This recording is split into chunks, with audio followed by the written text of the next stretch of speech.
acting something I'm very like critical about. But yun, I think it was just reassuring also to hear it. Because I feel like, you know, as an actress, you also hit a point in your career where you kind of question like, is it still right that I'm doing this?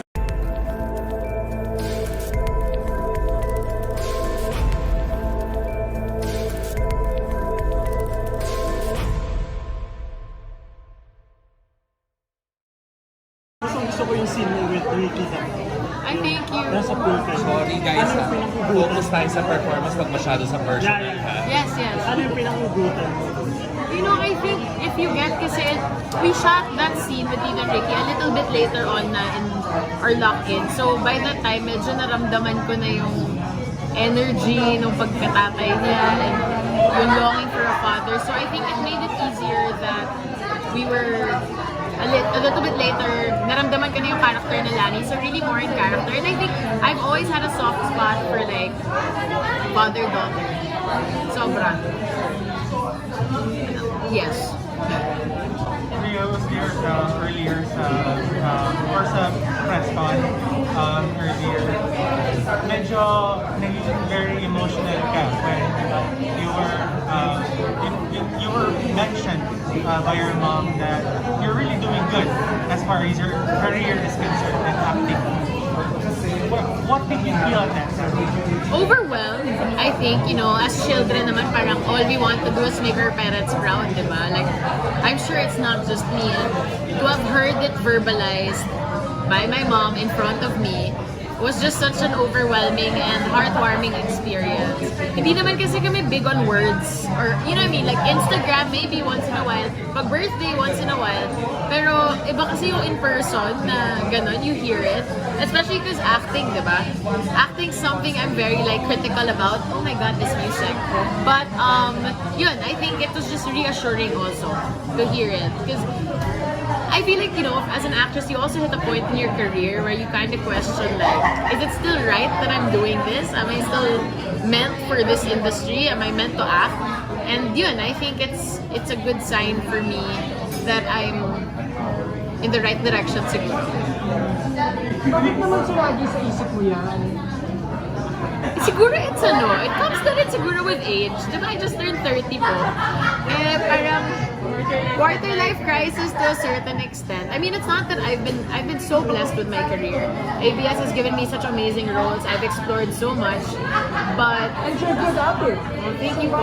I feel like it's just I'm my worst critic talaga. Like I really am. I'm so if you could insecure kasi ako growing up so parang it takes a lot for me to believe in myself and yun, that's why it crossed my mind din siguro like is this still what I'm meant to do and stuff like that.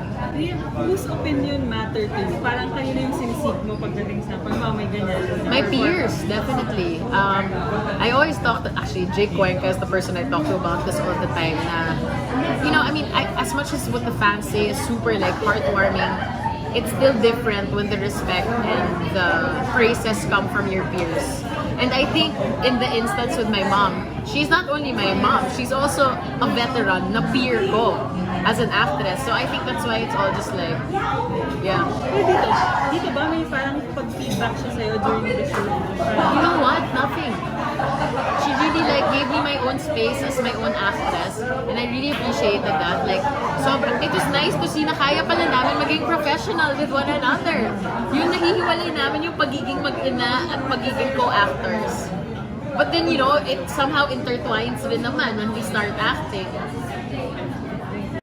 Ano yung pakiramdam mo kapag yung eksena, yung nagagalit ka sa kaibisin?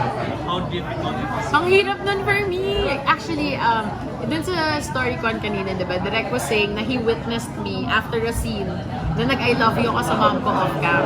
Yun yung eksenang yun, na after ko siyang medyo nabastos-bastos, na as Ria naman, that's not something that I'm comfortable with doing. Like, kasalanan ko lahat. Like, Come on, try ko yun kay Sylvia Sanchez in real life. Let's go. Yun, I think it was just, it's hard and easy to work with mom. Yun, lalo na when it's kupal yung character ko sa kanya.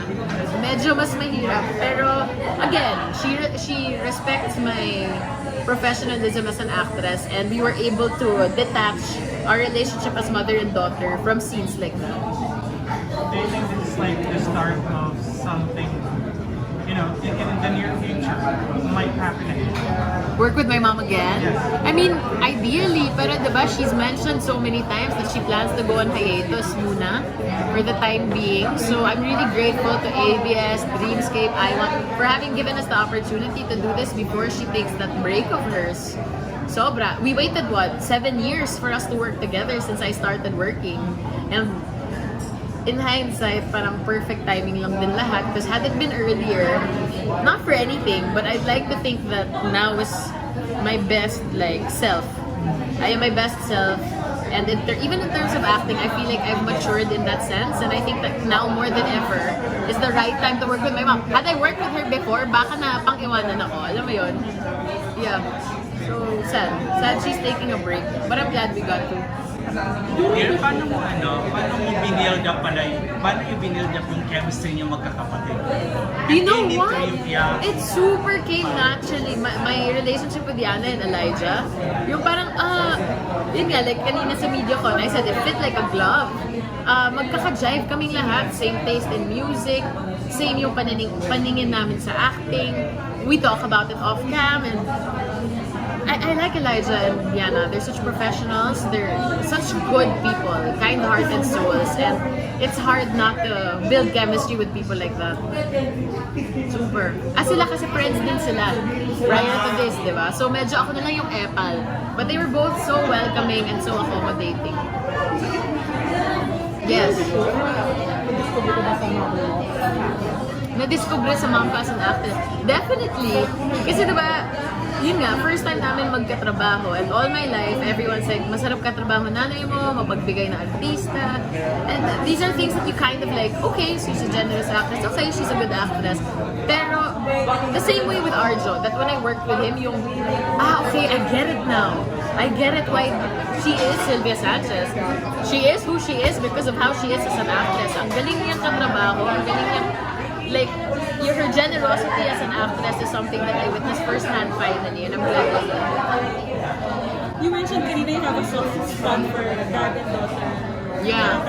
Yung dad mo, we always see him as a supporting dad. Pero pagdating ko sa kanyang performances, may feedback mo siya. Ay, yeah. Yeah naman. My dad's super like, you know, he's a man of few words, but he'll say like, good job, you know, stuff like that. Or he'll hear it something like, it's okay, next time just act like me, and ano yun, he makes patawa like that. But yeah, I've always had a soft spot for father and daughter scenes, and I think it's because of him. Obviously, why else? Na-realize mo na ba what your strength is as an actress? Good question.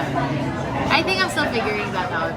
I can't quite, I don't know yet. Yeah, I don't know. Until you make us forget na ito yan. You're so into character, kagaya kanina si Mrs. Piggy. Like yung sinasagot mo si Sylvia, parang gusto ko isipin, ganito ba siya? Oh my God, hindi! Super, I think, okay, siguro like, personally, I am most comfortable with emotions, like crying scenes, siguro. Kasi, as a person, I don't really cry in real life as much as I used to. So I feel like it's comfortable for me to cry. Like, your question dun is, yung relationship diba as mother and daughter, you can tell her anything you want in the way na hindi ka nag-isip na, well, she No, I mean, my mom's very open. But she's always been very particular. Siguro kasi artista siya, yung delivery mo ng line, parating sa, the way you delivered your line, you mean the way I said what I said, it like takes really conscious effort so that you don't offend them, and I don't want to offend my parents ever.